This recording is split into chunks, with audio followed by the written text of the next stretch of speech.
Hey, y'all, I always get into it and I start dancing. But you know what? I have something special for you. So I'm not going to go on a tangent and tell you about all the things I was doing before you showed up and saw me.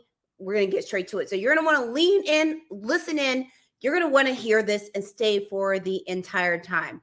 Because guess what? We are talking about today using a journal as a tool for better mental health. One of the reasons I wanted to talk about this are a few. One is you hear people all the time saying, you should journal. Journaling is good. Journaling is great. Journaling will make you feel better. Everybody journals. Why don't you? But you don't always hear the conversation of why you should actually journal. And one of the things I realize that happens so often to us in life is people tell you what to do or that you should do something without the why. That's the piece that often will connect the motivation and action is the why. Number one, we all know we should eat more vegetables, but there usually is another motivator other than vegetables are good. Like I was having a conversation with my wellness coach before I came on here.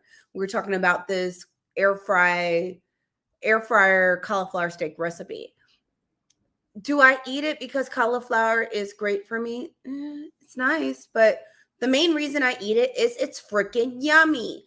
It's a benefit and a bonus that it's a cruciferous vegetable. But the main reason I eat it isn't because it's healthy. It just happens to be healthy. So I want to spend some time to you telling you reasons why you should actually consider journaling and why it can actually benefit you rather than saying journaling is a tool, you should try it. Now, if you don't know me, I'm your host, Dr. Ericka, Harvard-trained double board certified psychiatrist and host of the hit podcast, Better with Dr. Ericka. I'm rashly passionate about helping people be better, do better, and live better. I do that through my Don't Tell Psychiatry, my books. Yes, my books. Fix Your Fairy Tale, A Woman's Guide to a Great Life, Love, and Legacy is the last one. I also do that through my speaking and my podcast that we mentioned earlier.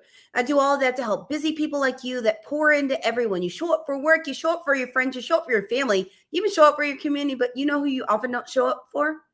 You. So I do all of this to help put you back in your life. Now that you know who I am, I have a few things for you, a little bit of housekeeping. First thing is if you know someone that needs this, please share. If you know someone that needs this, please tag them. So easy. The last thing is if you're watching later, don't even worry about it. Put hashtag replay in the comments. And as you come in, let me know where you are watching from. But what we're going to do is I'm not going to keep you here forever. And we are going to make all of this happen. Let's see if I can make everything come up here. So the first reason is journaling can help your mental health get better because it helps you process information and emotions. You might be like, what do you mean by that?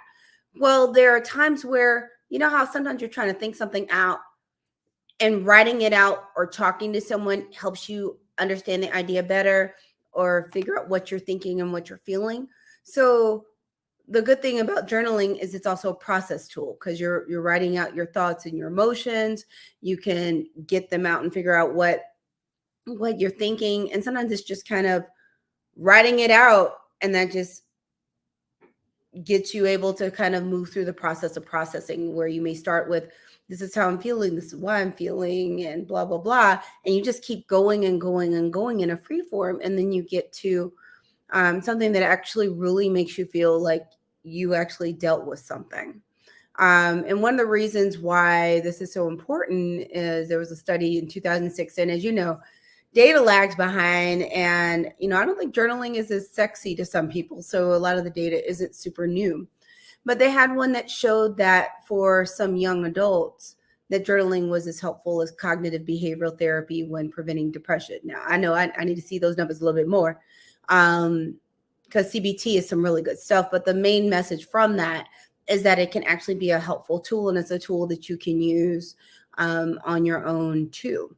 So the next thing is journaling can help you get thoughts and feelings out of your head. How many of you have dealt with times where it just seemed like something was just stuck in your head, and thinking about things that happened is running through your head like a merry-go-round, and you can't sleep because this stuff is running around in your head?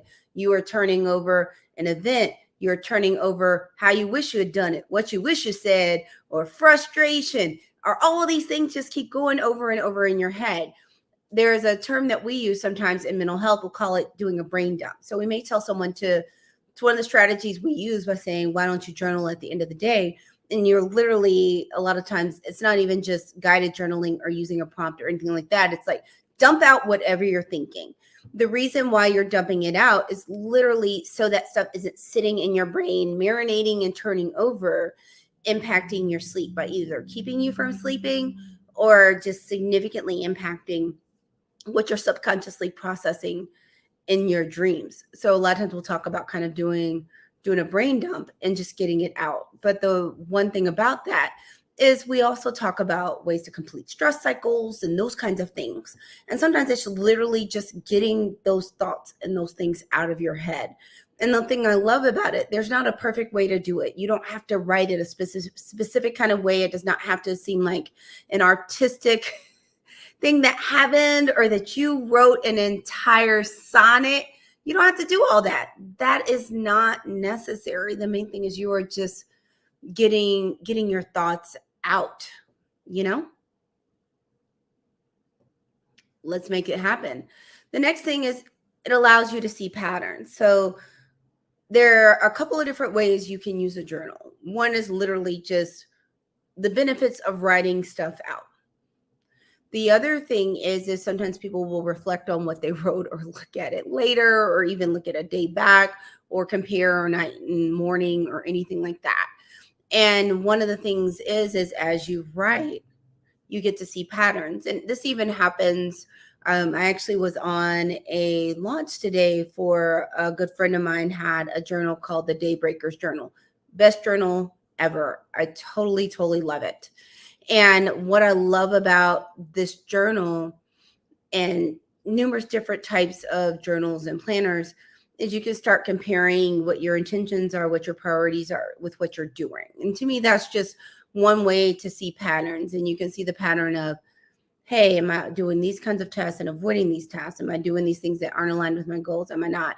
And even when you're writing freehand or long style, you can start seeing patterns of, are there certain things that keep coming up? Are there certain things that I realize I keep doing? Or there are certain stressors that keep coming up or ways I deal with things?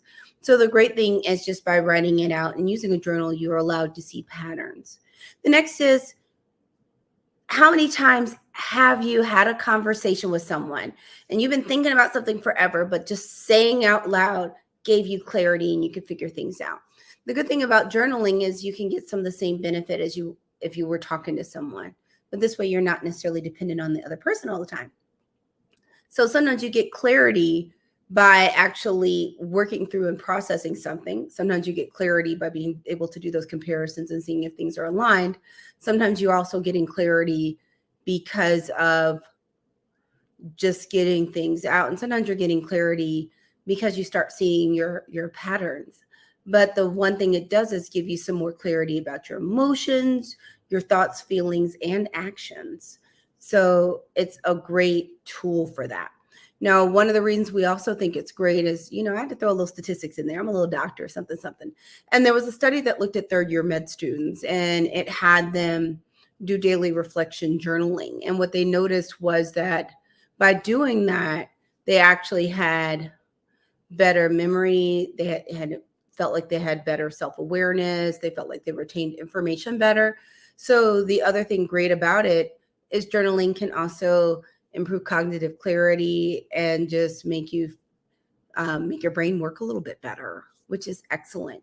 The other bonus is that it inspires creativity. And part of the reason it can actually help with productivity is creativity shows up in so many different ways. There's creativity as far as when we're talking about art or something that's artistic, but there's also that creativity that happens when it's literally writing. So one example is writing.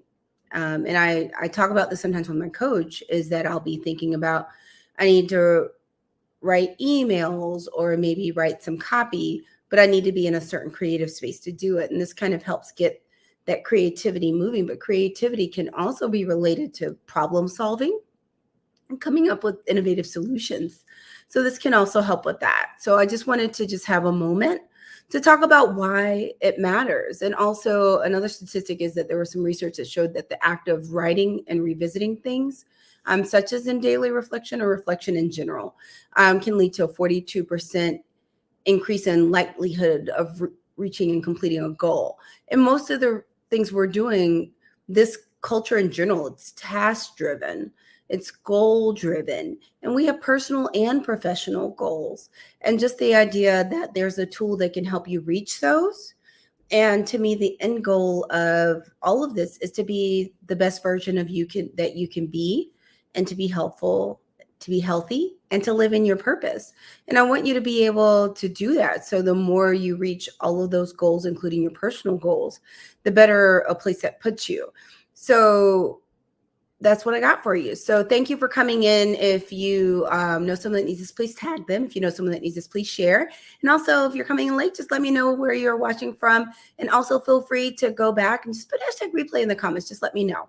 So we're talking about using your journal as a tool for better mental health. So we're going to run through them real quick, and I'm going to tell you kind of how. So we talked about helps you process information and emotions, which can decrease your stress. It can turn down some of the volume of some of those emotions. It can also help with sadness, anxiety, and irritability, just getting that emotional energy out. It can help you get thoughts out of your head. And sometimes those thoughts actually make you more anxious. And sometimes people tend to replay things such as in trauma or even in depression, replay things that you feel like you did that were a mistake or wrong. And this just can help get that out of your head. It allows you to see patterns, which is great because then you're able to learn from your own behaviors. And as you make better decisions, or I don't always want to say better, but decisions that get you to where you want to be, then you're going to feel better, more successful, which is going to lift your mood. And also just getting clarity. And one of the things that I find so often with people that are stressed, dealing with emotional challenges, and even burnout, is a lot of times that clarity is needed to make those next decisions, to decide what kind of help you need. What do you want to do next? Because a lot of times we talk about making goals, but sometimes you have to know where you're going to start making some of the goals. And sometimes you need that clarity.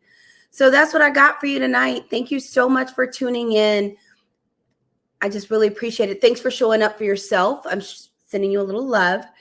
Just a couple of things. If you need a little bit of additional support, you're feeling stressed out, or just want a mental health checkup, please feel free to go to AskDrGoodwin.com, AskDrGoodwin.com, and check out my psychiatry practice. The next is my podcast comes out every Tuesday. Today, we had a really great episode come out that features Jackie Pugh, and we're talking about making single a good thing so that you're not miserable and lamenting not having a relationship, that you're able to actually embrace it and enjoy being single and be in the best place to then move towards a relationship if that's what happens or that's what you want. But I don't want you miserable because you're single. So Jackie is phenomenal. You're going to want to check that out. You can check my podcast out at betterthepodcast.com or anywhere you usually like to find your podcast. Just Better with Dr. Ericka. So that's what I got for you tonight. I hope you have a wonderful evening. Thank you so much for tuning in. You might want to know a little bit of the inspiration of this podcast. I actually was on the launch for Dr. Delicia Haynes, her planner, the Daybreakers planner that I mentioned earlier. I totally love it. Encourage you to check it out. But I would love for you to also check out my podcast. And I look forward to seeing you next week on Tuesday at 7 p.m. Eastern. Thanks so much. Bye.